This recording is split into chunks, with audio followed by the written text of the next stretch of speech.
윤석열 정부 들어 더불어민주당은 29차례에 걸쳐서 줄탄핵을 강행했습니다. 탄핵 사유는 민주당 돈봉투 사건을 수사했다는 이유부터 이재명 대표를 째려봤다는 이유까지 하나같이 허접하기 짝이 없는 것들이었습니다. 그 결과 헌재가 지금까지 결정을 한 탄핵 사건은 모두 기각으로 결론이 났습니다. 그런데도 민주당은 최상목 권한대행, 심우정 검찰총장 등에 대한 탄핵까지 입에 올리고 있는 상황입니다. 그래서 저는 29번의 탄핵 소추에 얼마의 예산이 쓰였는지, 어떤 변호사를 대리인으로 선임했는지, 어떤 조건으로 수임료를 지불했는지 자료 제출을 요구했습니다. 국회법에 따른 지극히 정당하고 명확한 질문이었습니다. 하지만 국회 사무처와 법제사법위원회는 무엇이 캥기는지 답변을 미루다가 연도별 집행액 수준의 뜬구름 잡는 수치만 제출했습니다. 민주당은 탄핵을 강행할 때마다 정당한 탄핵이라고 강조해왔습니다. 그렇다면 국회 사무처는 무엇이 두려워서 세부 내역을 공개하지 않는지 도무지 알 수가 없습니다. 민주당은 지난 예산심사에서 검찰과 감사원의 특활비를 전액 삭감한 바 있습니다. 검찰과 감사원이 특활비 사용 내역에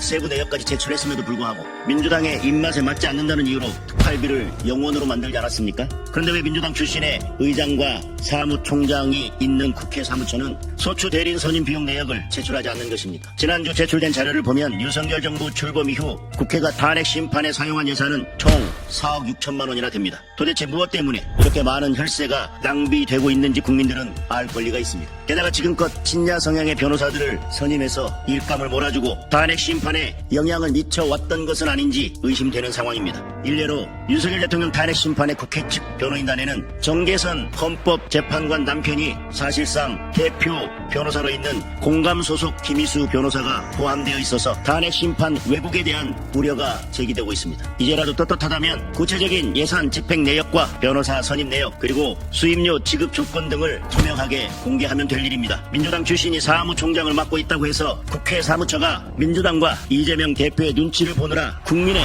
등 돌리는 일은 없기를 바랍니다.